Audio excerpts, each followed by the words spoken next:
రాష్ట్రంలో జరుగుతూ ఉన్న దాడులు, రాష్ట్రంలో ఉన్న లా అండ్ ఆర్డర్ పరిస్థితులను దేశమంతా కూడా చూసేట్టుగా, దేశమంతా కూడా దీన్ని గమనించి, దేశమంతా కూడా దీన్ని ప్రొటెస్ట్ను వాళ్ళు కూడా ప్రొటెస్ట్ చేసే విధంగా దీన్ని హైలైట్ చేసే కార్యక్రమం చేస్తాం.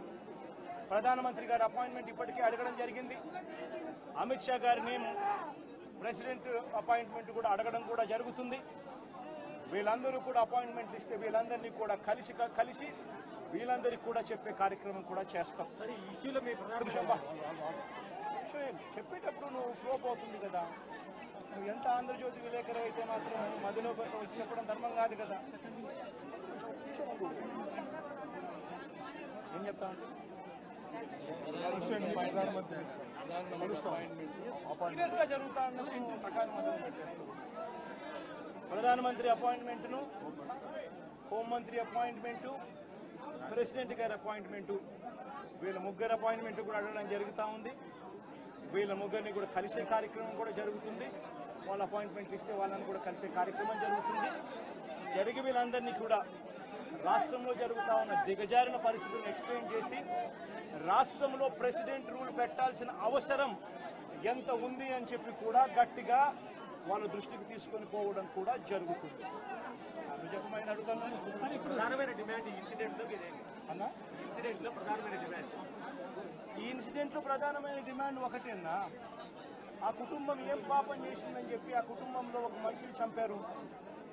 చంపడమే కాకుండా ఆ కుటుంబాన్ని అప్రతిష్ట పాలు చేస్తూ ఆ పిల్లాడి మీద ఎలాంటి చెప్పుకోదగ్గ హత్యలు చేసిన కేసులో, లేకపోతే ఒక ఫ్యాక్షన్ కేసులో, లేకపోతే తను ఒక ఫ్యాక్షన్ లీడర్ కిందనో, ఒక హత్యలు చేసిన వ్యక్తి కిందనో తనను ఒక ప్రొజెక్ట్ చేసి పోలీసులు ఏ రకంగా ఆ వ్యక్తి, ఆ పిల్లాడి వ్యక్తి ఆ జీవితము, ఆ కుటుంబం జీవితంతో చెలగాటలాడుతూ ఏ రకంగా వ్యక్తిత్వ హరణ చేస్తూ ఉన్నారో ధర్మమేనా? లేకపోతే మీకైనా కానీ ఎవరైనా కూడా ఇదే మాదిరిగా చేసి మీరు హత్య కాబట్టి సింపతైజ్ చేయాల్సింది పోయి సింపతైజ్ చేయకపోగా మీరు హత్య రాజకీయాలు చేసే వాళ్ళు అన్నట్టుగా, మీరు ఫ్యాక్షన్ రాజకీయాల్లో ఉన్నట్టుగా, మీరు ఇంతకు ముందు ఏదో చేశారని చెప్పి తప్పుడు ప్రచారం చేసి ఆ తప్పుడు ప్రచారంలో భాగంగా మిమ్మల్ని చంపారని చెప్పి మీ మీద చేస్తే మీకు నచ్చుతుందా? కనీసం పోలీసులు అనే వాళ్ళు ప్రేక్షక పాత్ర వీడి చంద్రబాబు నాయుడు అనే వ్యక్తి క్షమాపణ చెప్పాలి. మోస్ట్ ఇంపార్టెంట్ థింగ్, రాష్ట్రంలో జరుగుతూ ఉన్న దాడులను తాను ఖండించి క్షమాపణ చెప్పి ఇక మీదట ఇలాంటి పరిస్థితులు ఉండవు అని చెప్పి ప్రజలకు భరోసా ఇవ్వాలి. వైఎస్ఆర్సీపీకి ఓటు వేసిన వాళ్ళకు కూడా భరోసా ఇవ్వాలి.